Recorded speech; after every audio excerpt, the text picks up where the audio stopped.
delighted to introduce today's speakers. The first speaker today will be Nishma Singhal. She is an associate professor of medicine and the assistant dean of continuing health sciences education at McMaster. She is a member of the Division of Infectious Disease and General Internal Medicine, and her practice is based at the Hamilton General Hospital. And today she'll be discussing some cases from the front lines involving multi-drug resistant gram-negative infections and difficult to acquire antibiotics. Our second speaker is moi. So I am Lori Burrows. I'm going to read my own bio just so I don't forget anything. I'm a microbiologist. I'm a fellow of the American Academy of Microbiology and the Canadian Academy of Health Sciences, and a professor of biochemistry at McMaster. And I am currently the interim director of the IIDR as well as your host.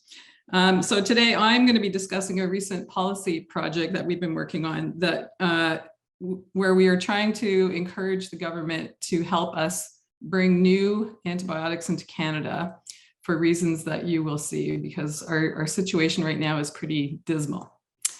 Okay, so thank you again, Nishma, and I'm going to turn the floor over to you. Great, thank you, Lori, for the introduction, and good morning, everyone.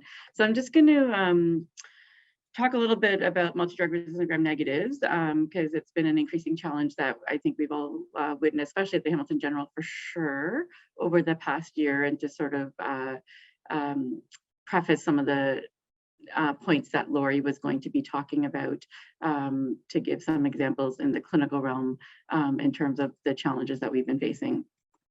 So very briefly, so the learning objectives for my portion of the talk is really to highlight, as I mentioned, the challenges in managing some of the infections, specifically with multi-drug resistant gram-negatives, describe some of the limitations in obtaining susceptibility testing, and then outlining some of the therapeutic options and the sort of highlighting our experience and what we've actually used in the past year. So I'll start off with a case presentation. And again, this is one case, but it probably highlights a lot of cases. And so I didn't go through all of our cases, of course, because that would take way too long. But just one case that I picked was a patient that I saw a couple of months ago when I was last on service. And it's a 20-year-old who was previously healthy, who was admitted because he was in a multi-vehicle collision with no significant past medical history or allergies. And he presented as a polytrauma, and he had multiple injuries, so multiple orthopedic injuries, some of which needed surgical management. He had a traumatic brain injury with a subdural hematoma, cardiac contusion, splenic laceration, ruptured bladder, and colonic injury. So obviously underwent intra-abdominal surgery as well, and had a repair of his colonic injury and bladder. And so we actually got consulted about 2 weeks into his admission because he remained intubated, was unable to wean, had been persistently febrile with temperatures like in the 39s and 40s, with some purulent secretions and a chest x-ray that remained abnormal. And so we were concerned about obviously a pneumonia. He had had fairly limited prior antimicrobial exposure. So he did receive cefazolin for about a week with perioperative prophylaxis because he had an open fracture, and so until that was fixed. And then he received 5 days of clavulin around his bowel surgery because of the bowel injury, again, sort of as prophylaxis for that until his surgery was done, and then for a couple of days thereafter. And then for the pneumonia, he was empirically started on vancomycin and tazocin, which would be fairly common in a scenario such as this in terms of our standard of practice. And then he had a bronchoalveolar lavage, so sort of got samples from his lung, and he grew this isolate, so multi-drug resistant Pseudomonas that was resistant to everything that we tested other than tazocin, which he was intermediate to. And part of the reason I selected this case is because we have seen, as I mentioned, especially we feel over the past year, increasing multi-drug resistant gram-negatives in general, not just Pseudomonas, but specifically, CREs or carbapennepinase or CPs, producing Enterobacteriaceae. And this case was a bit unusual because it wasn't our typical population that we tend to see this in. So this patient had not had extensive antimicrobial exposure, was not older, did not have multiple comorbidities. So it was a little bit unusual and a little bit surprising to actually see this, and actually quite worrisome, of course, as well, given that we had limited options to treat in this particular scenario. And so, sort of racking our brains, trying to come up with, okay, well, what to actually treat this patient empirically with. So these are sort of all of the options that we probably have in our armamentarium. And I've sort of highlighted some of the limitations as well for our options. So one of the options is obviously Clistin, but some of the challenges with that are obviously the toxicity. So we can see neuro and nephrotoxicity fairly commonly with Clistin. Now this patient was young, and so, the risk of nephrotoxicity may be lower. However, recently CLSI has also changed their susceptibility interpretation, and there's actually no breakpoint that falls within the susceptible category. So everything is reported as intermediate and or resistant. And there's quite a lot of conflicting data if you look at some of the trials about how efficacious Clistin monotherapy actually is in scenarios such as this for pneumonia.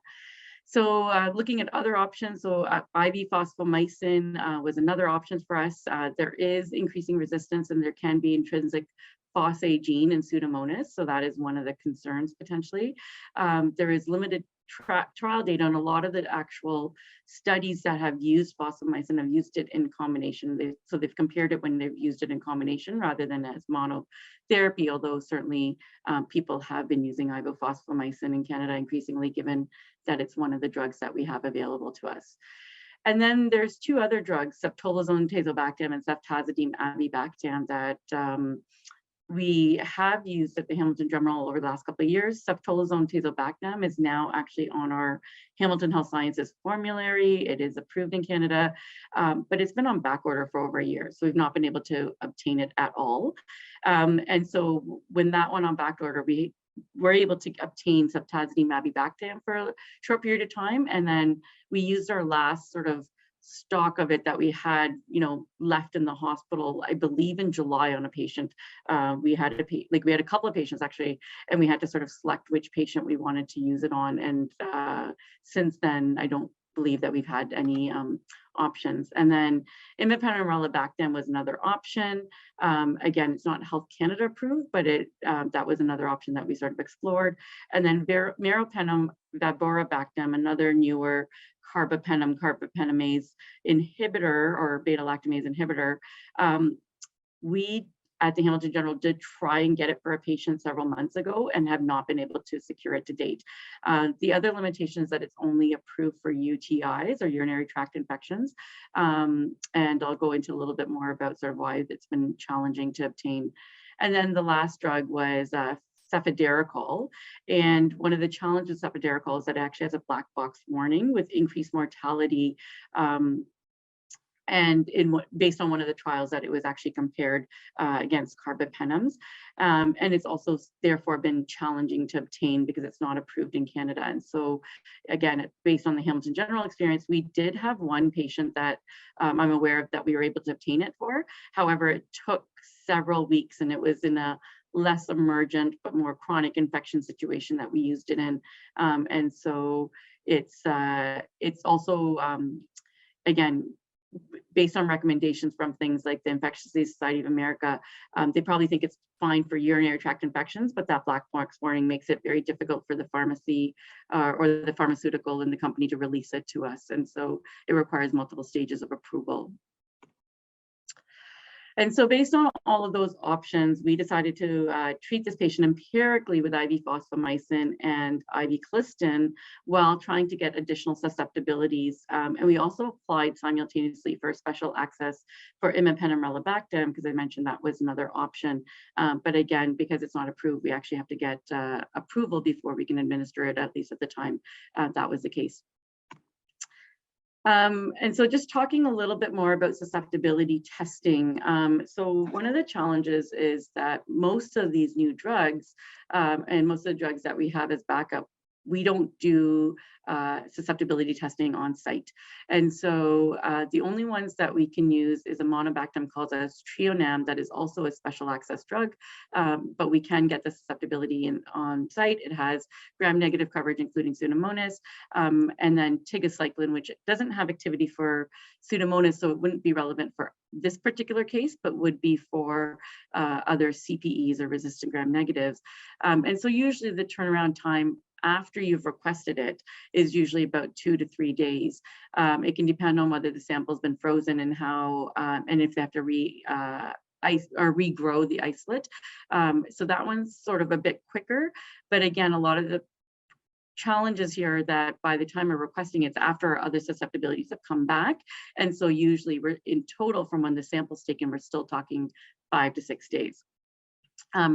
Clistin testing is sent to public health in Toronto, and our turnaround time is about a week. And for ceftolozane tazobactam and ceftazidime avibactam, it's sent to Mount Sinai in Toronto. And sorry, I don't know why that got deleted, but again, the turnaround time is probably about 5 to 7 days for that as well. And then the other ones are all sent to Winnipeg. So imipenem relebactam, meropenem, vaborbactam, and cefiderocol are all sent to the National Microbiology Laboratory, and IV fosfomycin is sent to one of our colleagues, George Zanel, who works out of a lab in Winnipeg as well. And so the turnaround time for all of those can be 7 to 10 days between, and that's from receipt. So it also requires that we ship the isolate out there, we make the request, and so it's actually quite a long turnaround time. The National Microbiology Laboratory can expedite some of these. However, again, it still will take 3 days from when they actually obtain the sample. And so that kind of just highlights the challenges, because when we're using empiric therapy, some of these infections we would normally only treat for 7 days in total. And so by the time we're actually getting susceptibility testing, some of these patients would actually be done their therapy and or they've been on wrong therapy for over a week. So going back to our case, this actually is kind of what happened. So he had persistent fever, leukocytosis that was persistent. So he had a persistent elevated white count. He remained ventilator dependent, and his creatinine actually very quickly, in spite of being only 20 years old and having no comorbidities, on Clistin started rising within 48 hours. And so we were able to get the approval for imipenem relebactam, and therefore we switched him to that. Based on, you know, having very minimal exposure and having used it in very selected cases, hoping that that would be sufficient drug. So, and then he continued to be febrile. And so he had, you know, just to make sure we weren't missing a source and didn't need source control or surgery or debridement of an abscess, he had multiple imaging done over the next several days.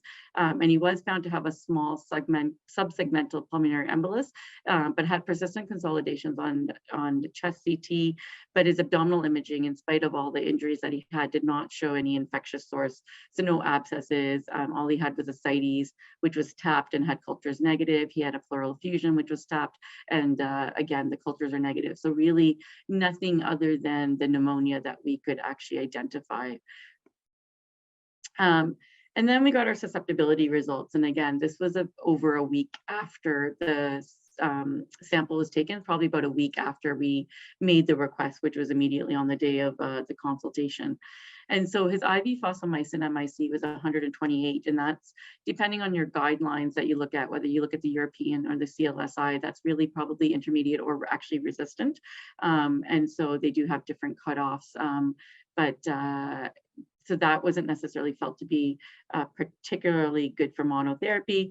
His Clistin, as I said, the new CLSI guidelines, really, there is no susceptibility category for these isolates. So it was, of course, intermediate as well. He was susceptible to ceftolozane tazobactam, but again, the problem is we can't obtain it. It's on back order. And even his imipenem relebactam was actually intermediate, which was actually quite surprising. We were not expecting that necessarily. And so based on this experience, I actually contacted Cheryl Main, one of our microbiologists, and asked to see if we could figure out what's happening with some of our MDR Pseudomonas isolates. And is there a primary agent that we can rely on? So what could be our go-to for these isolates while we're trying to use empiric therapy? And unfortunately, as you can see there really is no ideal go-to. So over half our, again, there's only limited isolates here. So we do have to take this with a grain of salt, and I don't think we can make generalizations. But looking at the first 9 months of this year, over 50% of our Astrionium isolates were resistant. Imipenem relebactam, again, there was one that was intermediate, and this was prior to the isolate that I'm showing you now. Meropenem baboribactam, there was one that was susceptible, but again, as I mentioned, it's been difficult to obtain. Fosfomycin, again, only one was susceptible and 2 were resistant. And then ceftolozane tazobactam, we actually had one isolate that was resistant prior to this. And then ceftazidime avibactam, again, almost a 50-50 split or a 60-40 split there in terms of being susceptible. So really no reliable first line agent that we could go to as our backup.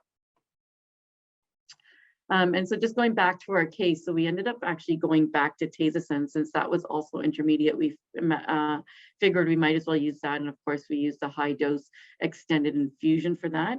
And we went back to the colistin since it was intermediate and based on, there just being no susceptible category. However, the patient's creatinine once again started to increase. So it had normalized in the interim. And so then he ended up completing a prolonged course of tazocin plus IV fosfomycin, and eventually defervesced about 3 weeks into his treatment course. And then basically 6 weeks after he's admitted, he was transferred to the ward and then repatriated. But he did eventually respond. But again, you can see here, instead of treating for 7 days, he actually had an antimicrobial course for over 3 weeks. And so anecdotally, just again, looking at our experience at the Hamilton General, it does feel like we've had increasing rates of ESBL and sorry, that should have been CPE, carbapenem producing Enterobacteriaceae.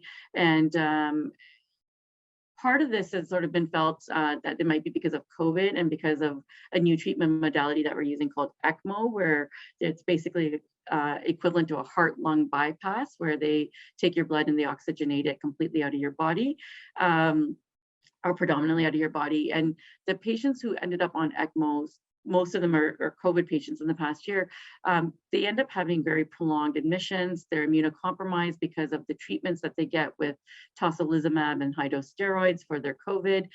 They have multiple indwelling central lines because they need 2 for the ECMO, and then they have their other central lines that they need for other treatments like they would normally in ICU patients. And many of them are also on dialysis and so can have dialysis lines as well. And these lines are not really very easy to change. So in a normal population, if someone had a bacteremia, we would change their lines out in case their lines were colonized, but the ECMO lines can't be changed and the dialysis lines can't be changed. And so that becomes an increasing problem. So they get multiple courses of antibiotics as well, and sometimes more prolonged therapy because we can't take those lines out. And so all of those may be contributing to the increasing gram-negative resistance that we've seen over the past year, at least at our center, even though we know that in general, gram-negative resistance has been increasing worldwide, and certainly it's one of the things that have been highlighted by the WHO as well in sort of our, recent crises. So again, this patient didn't fall into these typical risk factors that we have seen with the drug-resistant gram-negatives, which is why I wanted to highlight this case, but it's been an increasing issue. So just to sort of go through what's actually Health Canada approved to sort of lead into Lori's part of the discussion as well. So you can see here that there's a number of relatively newer agents over the last, I would say 5 to 10 years that have come into the market for treating some of these gram-negatives that are multi-drug resistant. And many of them are approved by the FDA in the US and the European authorities as well. And so you can see that ceftazidime avibactam, ceftolozane tazobactam, that's the CT, meropenem baboribactam, imipenem relebactam, cefiderocol. And then there's a couple of other antibiotics that we actually, I don't believe anybody in Hamilton Health Sciences, and I'm not even sure that anybody in Canada has yet used, but plasmomycin, which is a newer aminoglycoside, and Ravacyclin, which is a fluorinated tetracycline, have also been approved. But again, none of these are available in Canada other than, or at least are not available. None of them are approved in Canada other than ceftolozane, tazobactam, and IV fosfomycin.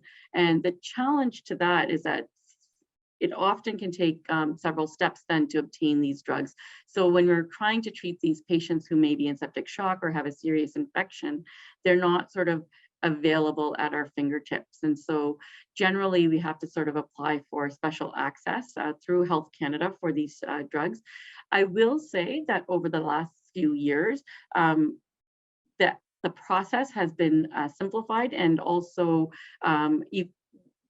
they're much more responsive. So the turnaround time from Health Canada can be very quick and often can be less than 24 hours.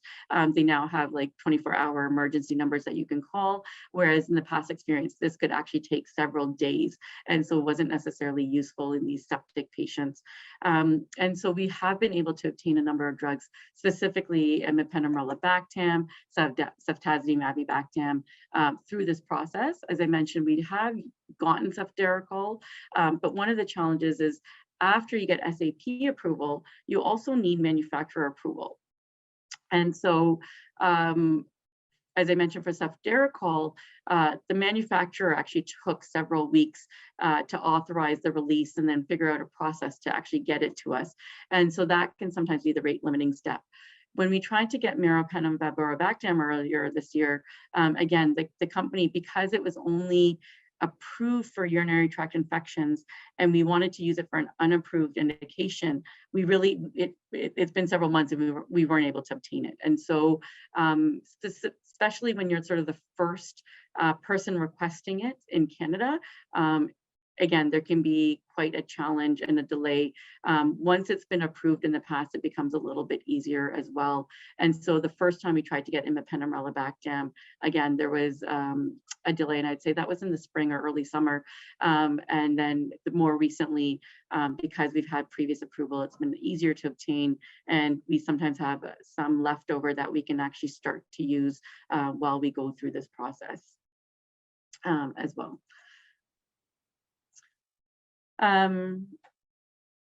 So again, this is just a brief slide on some of the indications for the newer drugs. So again, because it's one of the easiest things, all of these drugs, other than the Ravacyclin, because it's not really concentrated in the urine, have been approved for urinary tract infections. A number of them, especially the Betalactam, Betalactamase inhibitors, and Ravacyclin for intra-abdominal infections, and then fewer for pneumonia and fewer for bloodstream infections, although you know, we often will use them and extrapolate. And again, when drugs are Health Canada approved, again, it's much easier to use it for off-label indications than when they're not approved, and we have to get manufacturer approval as well. So just really briefly, in terms of some of the newer agents, as I mentioned, so plasmamycin is a newer aminoglycoside. It retains susceptibility to over 95% of Enterobacteriales species, including over 50% of isolates that are resistant to the 3 known or commonly used aminoglycosides. It still retains activity even when we see amikacin, tobramycin, and gentamicin resistance in over 50% of isolates. And it can also retain susceptibility against colistin resistance. So sometimes there's some cross resistance between amikacin and colistin, but plasmamycin actually retains susceptibility there. For Acinetobacter and Pseudomonas, there's only about 30 to 40% susceptibility, so not as efficient there, but can work against many carbapenem-resistant Enterobacteriales species. Ravacyclin, as I mentioned, is a fluorocyclin in the tetracycline class, and again, highly susceptible to ESBLs and your usual Enterobacteriales species, including colistin-resistant isolates, but has activity against Acinetobacter, but poor activity against Pseudomonas. And then going into the beta-lactams, I just sort of put in a chart there talking about the different classes of beta-lactamases and which classes the beta-lactamase inhibitor specifically has some activity against. So of the newer agents, they all have activity against ESBL and KPC, except for tolizan-tazobactam. It has ESBL, but not KPC. And then in terms of metallobeta-lactamases, the drug that probably has the most activity is cefiderocol. And that's probably because of a unique mechanism. It's not really got a beta-lactamase inhibitor, but has a side chain siderophore, which binds iron, which allows it to enter cells easier and compete against bacteria for that iron. And then in terms of class C or AMP-C beta-lactamases, again, they all have activity, but against the OXA class or class D, only ceftazidime, avibactam, and cefiderocol have some activity. And so just to summarize, as I said, we've been seeing increasing multi-drug resistant gram-negatives, and I gave a Pseudomonas example, but that also applies to CPE. There are limited approved agents by Health Canada, and the process for manufacture can be quite variable depending on the drug and the actual manufacturer, and that has been in our experience over the last year, sometimes the rate limiting step for getting these drugs.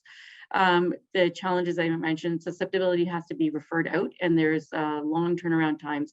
And so for empiric therapy, patients are on empiric therapy for extended periods of time, and we're starting to see resistance to newer agents as well, which is making it very challenging to decide on empiric therapy, and people are on ineffective therapy for that duration.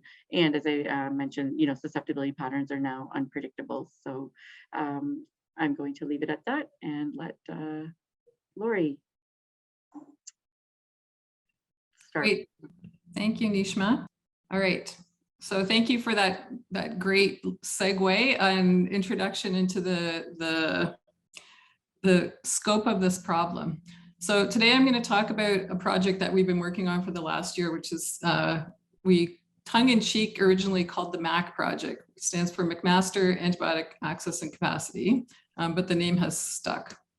So I just want to start with a disclosure. This project was supported by funding from Merck, GlaxoSmithKline, Innovative Medicines Canada, the Canadian Antimicrobial Innovation Coalition, and McMaster's Global Nexus. So CAIC, the Canadian Antimicrobial Innovation Coalition, is a representative group for both pharmaceutical manufacturers as well as diagnostic manufacturers. I'm going to also start with a thank you to the team, because even though I'm the one who gets to talk about this project to you, there was a huge number of people involved. And so this is a collaboration between people from CAIC and people from McMaster. We had representatives from health research methodology, pathology, health economics, the representatives from CAIC who represented the industry side. And we couldn't have done any of this without our three team members down here. So Luke Yeager is a PhD student in my lab who did much of the background research for the report. Blake Dillon works for the IIDR and is our communication specialist and put the report together. And Laurel did a million things, and she was invaluable. So I want to just thank them now in case I run out of time at the end. So where did we start this project? We started this project a long time ago, actually, but framing it is this report from the Canadian Council of Academies, which came out in 2019, and it looked at the statistics in Canada for antimicrobial resistance in 2018.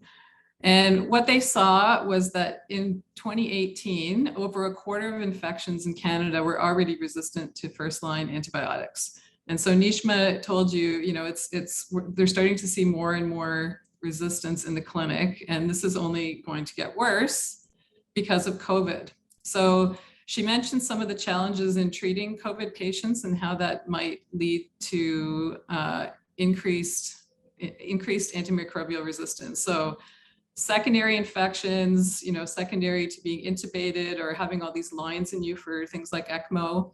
You're staying in the ICU longer, and we know from historical data that the longer you stay in the hospital, the more likely you are to pick up a resistant infection.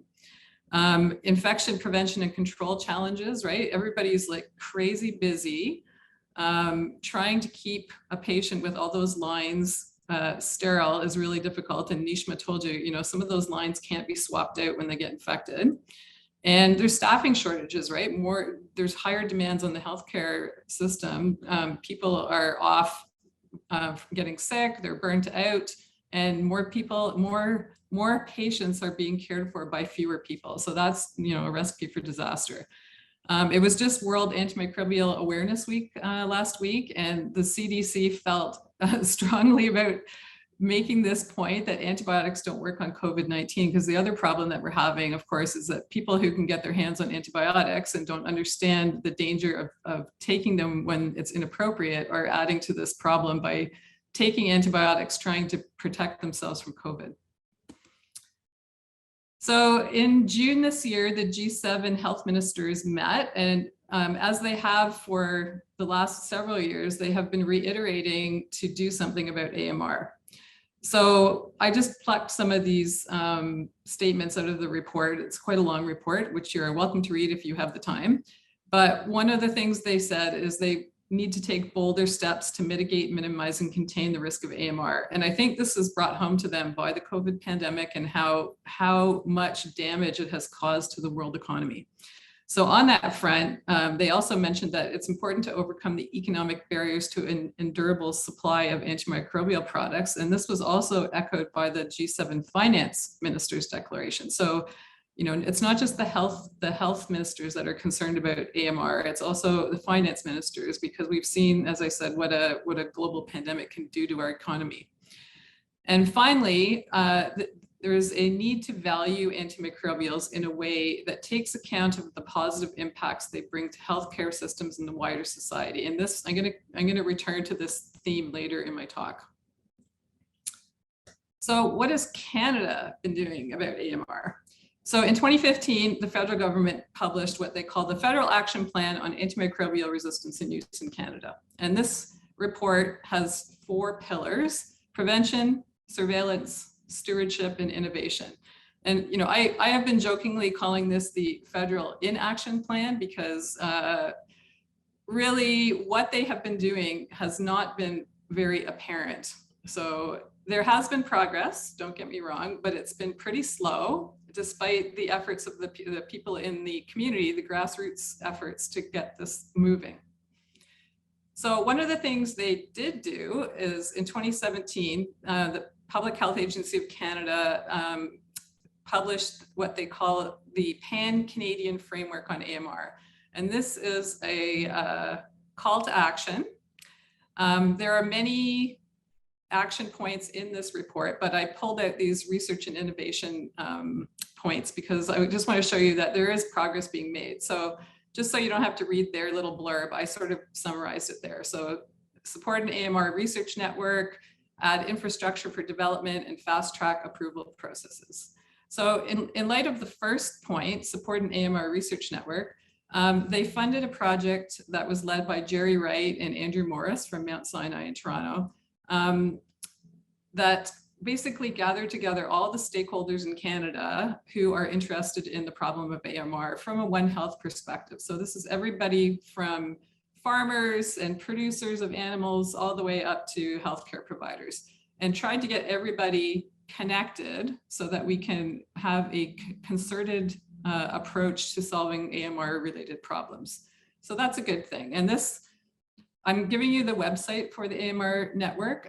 There's a final report that was published that's available online, and you're welcome to go to that website and take a look at that report.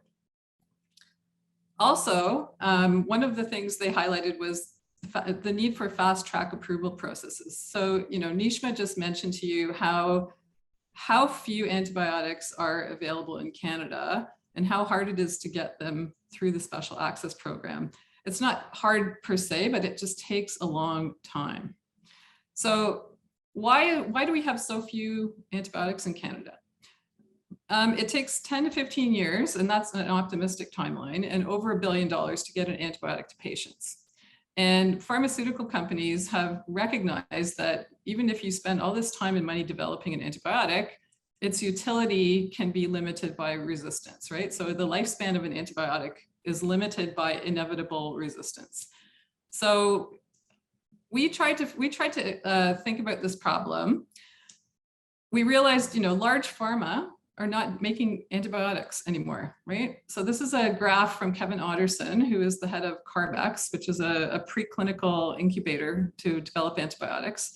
And he plotted over time who was developing antibiotics. So in light orange, it's large pharma companies, and in brown, it's smaller, medium-sized companies. So basically, you know, startups out of university labs all the way up to medium-sized biotechs. And you can appreciate that over time, large pharma has backed out of this space and have been replaced by small biotechs or startups.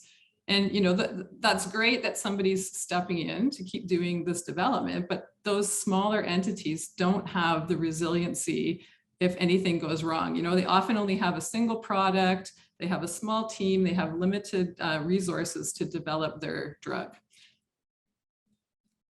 And what happens when they do develop a drug? Well, they go bankrupt because they're not selling enough of it. So, you know, Nishma mentioned plasmamycin to you, and this is a new aminoglycoside. This is the developer of plasmamycin. So they actually got their drug all the way through clinical trials and approved by the FDA and sold about $800,000 worth of it in their first year. That did not sustain the company, and they went out of business. So, you know, if you look at antibiotic sales in general, the median US sales in 2020 for a single antibiotic on average was about $16 million. All of the antibiotics sales for 2020 was $714 million, right? That is pathetic. That's a pathetic amount of money for a pharmaceutical company. And if you have to spread that over multiple companies, it's not sustainable.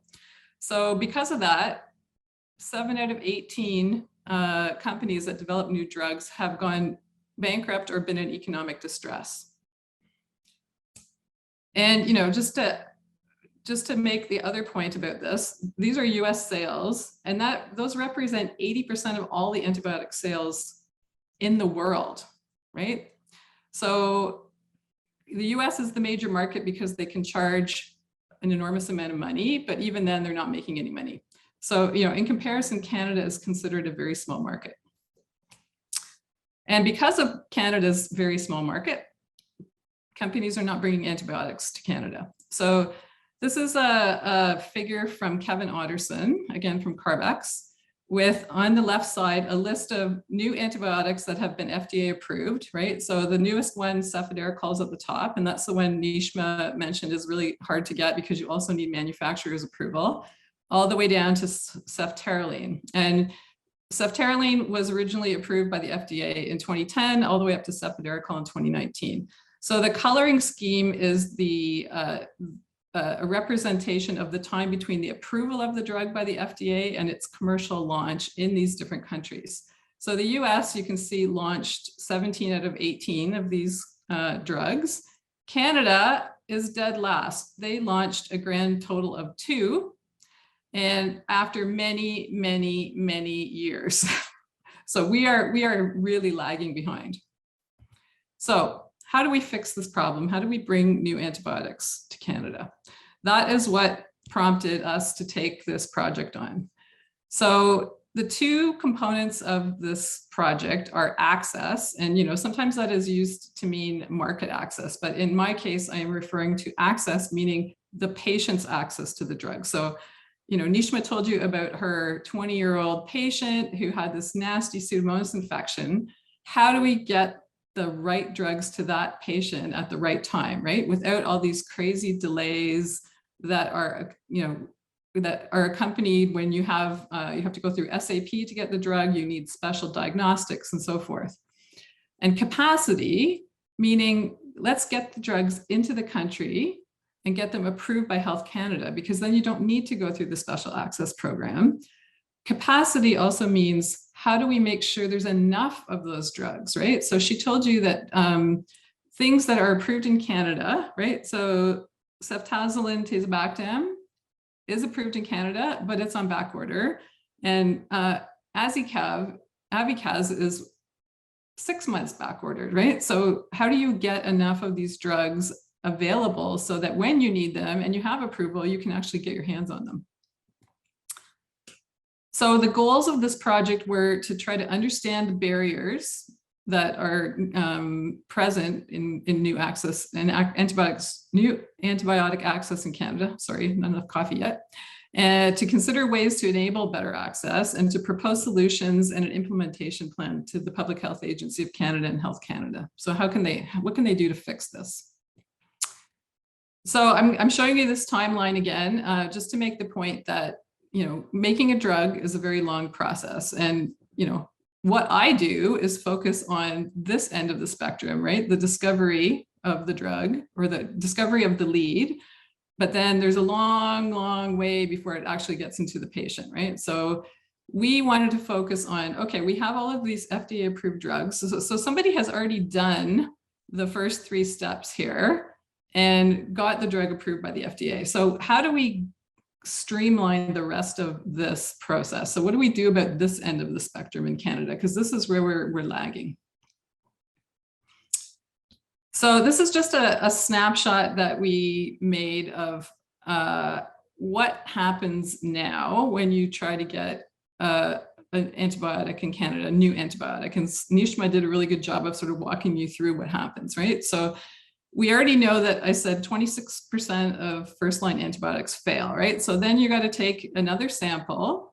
You have to send it to the lab. This takes time, right? So all of these steps with an orange little timer are steps that take time. You send your specimen to the lab. They need to figure out how to grow it. If the diagnostic is not in-house, it needs to be sent out. Nishma told you that can take a week or more if you have to send it either to the public health lab or to the national micro lab or to a lab that specializes in diagnostics of for that particular drug. Then you can request a novel antibiotic if you think your organism is going to be susceptible to it, right? So the yellow dot here is where stewardship checkpoints come into play, right? So antibiotics are unique, of course, in that they are liable to resistance. So we don't want to use them unless we absolutely have to. So there has to be stewardship checkpoints to make sure that it's appropriate to use that antibiotic. Then, depending on whether that antibiotic is approved in Canada or not approved in Canada, you have 2 routes. If the antibiotic is approved in Canada, then you have to see if it's on your hospital formulary. And if yes, then you have to check if you actually have it in stock, because that you may need to order it. Even if it's on the hospital formulary, it may not be in stock if it's rarely used.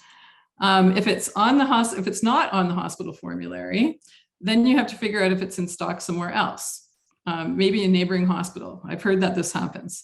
Either way, you're going to have to get a hold of this antibiotic and use it. If the antibiotic is not approved in Canada, you have to go through the special access program that Nishma mentioned, which is centered at Health Canada. And they are gatekeepers of access to all kinds of drugs, not just antibiotics. So they have a process that needs to be followed. And as she said, you have to demonstrate that the patient desperately needs this drug before they'll even consider your request. And sometimes they will deny your request. And so then what do? You're kind of stuck.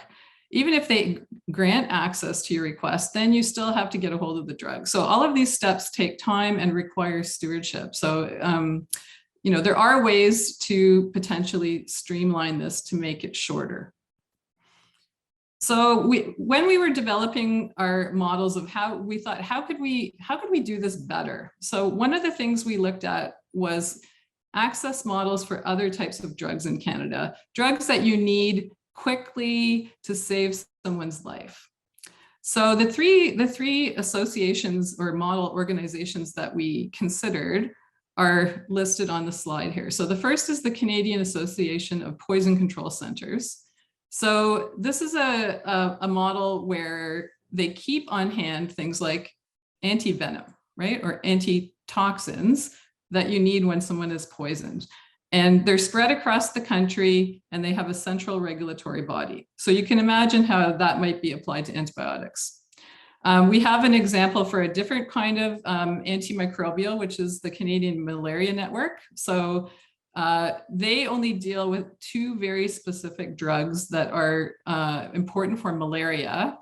But when a patient comes in with cerebral malaria, you need those drugs really quickly. And so they have developed this model so that they have a central stockpile and they can get those drugs out to hospitals quickly.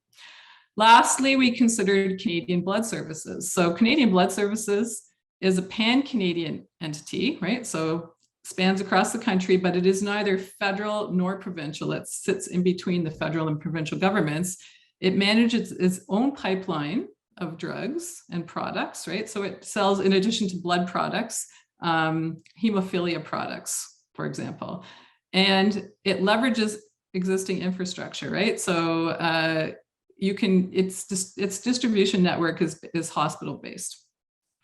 So these are things that we thought about. We don't have a specific choice right now, but these are the things that we suggested to the federal government that they consider. So that's the access part of the equation, and there's much more in the report. I'm just giving you highlights because of time. The other side of the coin is capacity. So how do we improve antibiotic capacity in Canada? And this is, remember, getting the drugs into the country approved by Health Canada so that we don't have to, constantly go through this back channel to get things that are approved in other jurisdictions. So globally, countries are talking about push and pull incentives. So push incentives to get antibiotics into development are the ones that we're used to, right? So grants, research and development money to get new drugs discovered and to get new diagnostics made. You can also push to have stewardship and surveillance improved, right? Because those will also help us look after our existing drugs and to find new ones, right? So surveillance, for example, it will tell you what are the organisms that you are dealing with in your country and which drugs should you be targeting. Pull incentives, on the other hand, are ways to incent manufacturers to actually bring the antibiotics to Canada and to improve the supply chain. So if Canada is such a teeny market for these antibiotics, I already told you that the antibiotic sales in the US are pathetic. Well, they're even more pathetic in Canada. And just to even cover the cost of regulatory approval can be much more than you'll ever sell of your antibiotic, right? So we have to think of different ways. We have to have new thinking on how to get manufacturers to bring their products to Canada. So the key thing here is that we need to de-link the antibiotics from the market, right? And that means that we are replacing volume of sales with value of sales, right? So we need to recognize that antibiotics are unique drugs. Without these drugs, you can't do all the other things, right? You can't treat cancer patients. You can't do surgeries. You can't look after people like Nishma, people's Nishma's patient that was in a car accident. So we need to recognize that these drugs underpin a lot of other things and that they are way undervalued, right? Antibiotics are so cheap compared to things like cancer drugs, and they shouldn't be because they're so important. They're vulnerable to resistance, so they need strong stewardship, right? So we want to make them, but we don't want to use them unless we need to. That's strong stewardship. And that not using them unless we need to is where the difficulty with the market is coming in. And then developers of these drugs need to be compensated for taking on the liability and the risk of bringing these things through the clinical pipeline and getting them approved in different jurisdictions, right? So when you develop a drug, you don't just get worldwide approval, you have to pay to get your drug approved in different countries, right? So all of this adds up. So how do we do this?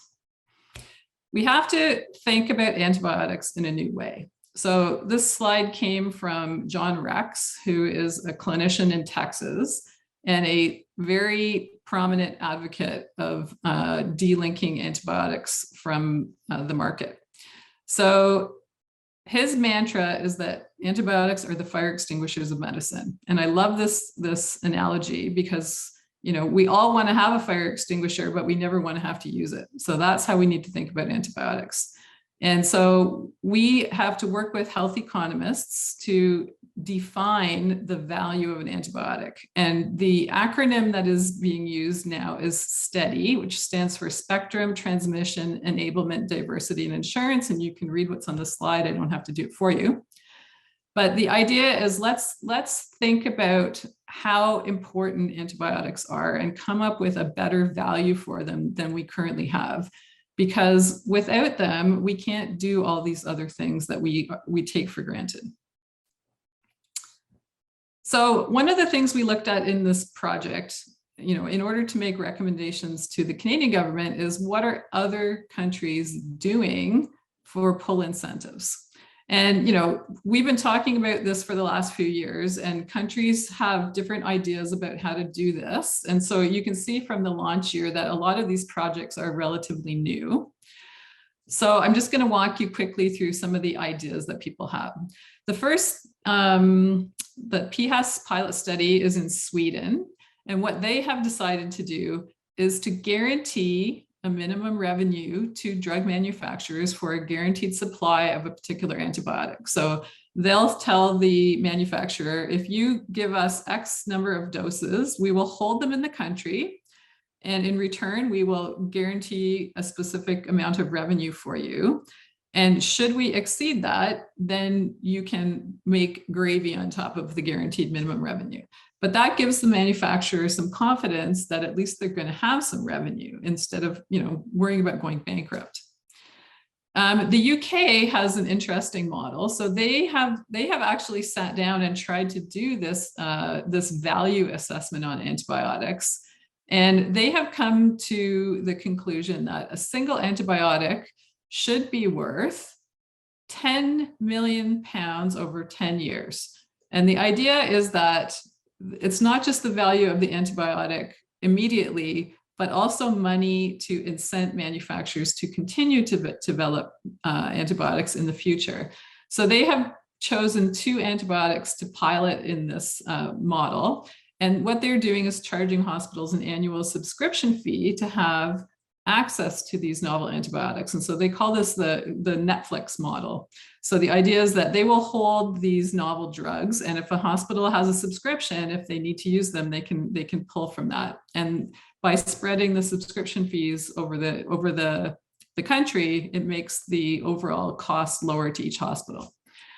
Germany has decided to loosen the price restrictions on antimicrobials by removing them from price reference groups.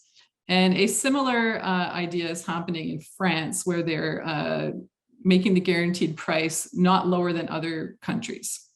Last, the US, in their typical capitalist way, has simply given market exclusivity, longer market exclusivity, but that again still relies on sales. So I don't love their particular GAIN Act, because just having a longer patent life on your drug doesn't necessarily mean you're going to sell more of it if the sales are poor. So these are the things that are happening in other countries, and we had to think about what is most going to work in Canada. So some of the suggestions we have for the government were that maybe the ideas, let me go back for a sec, maybe the idea for Canada, because it's a small market, sort of in terms of population like Sweden, this guaranteed minimum revenue idea is the way to go. So if you tell the manufacturers, if you bring your drug here, we will guarantee you a specific amount of money every year, and that way we have access to the drug, and you're actually going to go through the approval process. It's going to be approved in Health Canada. We don't need to go through the special access program. And you're going to make sure that we actually have supply. So when we want to use the drug, it's not on back order. So this is my second to last slide. And this is just a snapshot of some of the recommendations that we have made to the government. So on the market access side, so the incentive or capacity side, this is unfortunately backwards. The incentives model is important, right? So we have to make sure that market access incentives are in place so that we can get these drugs into the country. So the federal government will guarantee payments to the manufacturers, and the manufacturers will supply the products to the hospitals. The federal government will also inject money into this, this antimicrobial and access and capacity task force, which will coordinate the exchange of information around the country. Capacity or frontline provisioning is also important, making sure that we get supply when we need it. And of course, patients are at the center of all this, because right now patients are not getting treated properly because we can't get our hands on the right antibiotics. So I just want to leave it there. So I welcome you to read the report. We have sent a consultation draft to the government, so it's not yet publicly available, but I'm more than happy to share a copy with anyone who is interested. You just need to email me. And, you know, we're focusing again on access and capacity. And I'm really hoping that this will shorten the timeline that Nishma mentioned on getting patients treated with the right antibiotics. So I'm going to stop there, and Nishma and I will take any questions.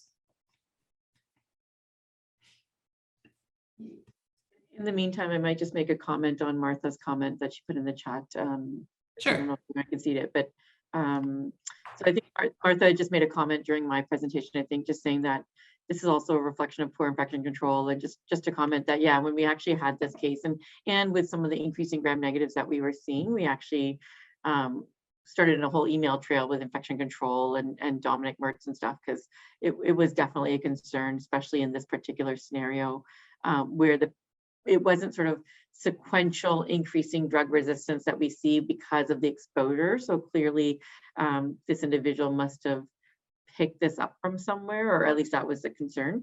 And so certainly that has also been another concern of ours at the Hamilton General. And I think Lori also alluded to it during her talk in terms of with COVID and staffing capacities and volumes, people, you know, general increased antibiotic use and stuff like that in those ICUs. We have had some concerns about the infection control practices for sure. So I think that that's obviously playing a role here as well. So if you have a question, can please type it in the Q&A box. It's just the way the webinar is set up that I can't unmute people to ask questions. So you're going to have to type them so we can answer them verbally.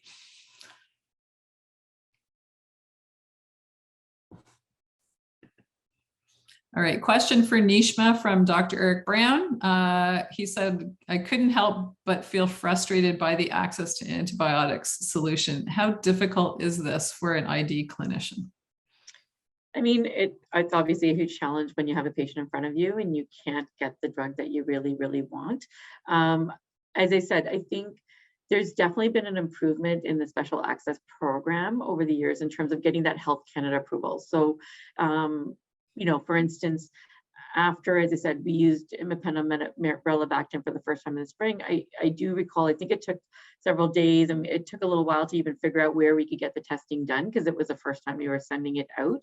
So even in conversations with our microbiologists, but in terms of being able to get it more recently, because we've used it, we often have a few doses left. And so it's been a bit easier.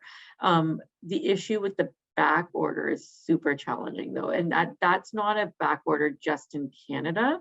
That's actually part of the problem with these drugs is if there's only one manufacturer, especially when it's on patent, no one else is making it. And so when they have a contamination issue or if there is a concern there, it becomes unavailable. And you know, even for ceftazidime, avibactam, and ceftolozone tazobactam, which have been great go-to drugs for us in the last year or two, we don't actually know when they'll be available again. That's the other challenge. So it's not even just a matter of it being a Canadian issue, that actually becomes a worldwide issue. I can give you another really brief example, and this is not even for a new drug. I had to get an antiparasitic agent called triclobendazole for a patient who had a liver parasitic infection called fasciola, and the other antiparasitics are just not felt to be as good. So we got the Health Canada approval, and it took months to actually get it from the manufacturer because they had they didn't have a supply of it. So they had to get it internationally, even though they were based in the US. And it actually took multiple emails back and forth. And so, you know, these drug supply issues are I mean, we sort of talked about the Health Canada not having approval, but there's other issues with these drugs and their availability as well that has become challenging. So again, I think we have to be creative and we sort of use what we can. But I think in terms of what the benefit would be if it was Health Canada approved, I think, if more people would probably use it. And again, I don't, obviously from a stewardship perspective, I don't mean inappropriate use, but I think that would also increase the availability of testing and decrease those turnaround times. And so it becomes a little bit of a vicious cycle where if a drug's almost never used, you're not going to have access to susceptibility testing. It's done under research protocols. It's not standardized. And so it just becomes this vicious cycle of delays. And so I think that that's part of the benefit of actually having it available. And again, especially for, we can use it for off-label uses. And some of these things, the trials are done in particular populations because it's easier or they're more common. And so it's faster, it's easier to fast track that approval or get it, get those trials to show that they work. But when they're Health Canada approved, we can extrapolate and use it when we know it makes sense based on a bug drug thing rather than a disease issue. And so those are some of the benefits, I think, of having the availability.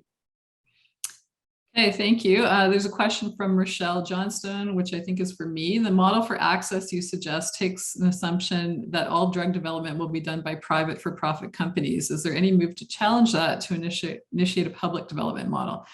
So that's a good point. One of the suggestions that we made in terms of how the government could incent manufacturers would be to do a sort of a public-private partnership, right? And one of the mechanisms that's being tossed around right now is a government stepping in to pick up a drug at phase 2, right? So basically doing the clinical trials, especially the large clinical trials, is what really costs so much money, right? So if a government is interested in helping manufacturers develop their drug by picking it up at phase 2, that would help, right? Because that's where they really need an injection of funds.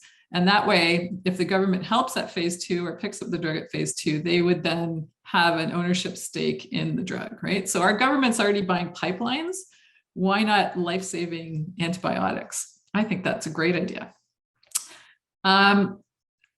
There's a comment in the chat to Nishma's point, even more challenging with COVID and supply chain issues, delays at the borders. Yes, absolutely. So we've heard from multiple companies that their API, their active pharmaceutical ingredient, they can't even get it to where it needs to be to make the final product because of supply chain issues. So COVID has certainly exacerbated this issue.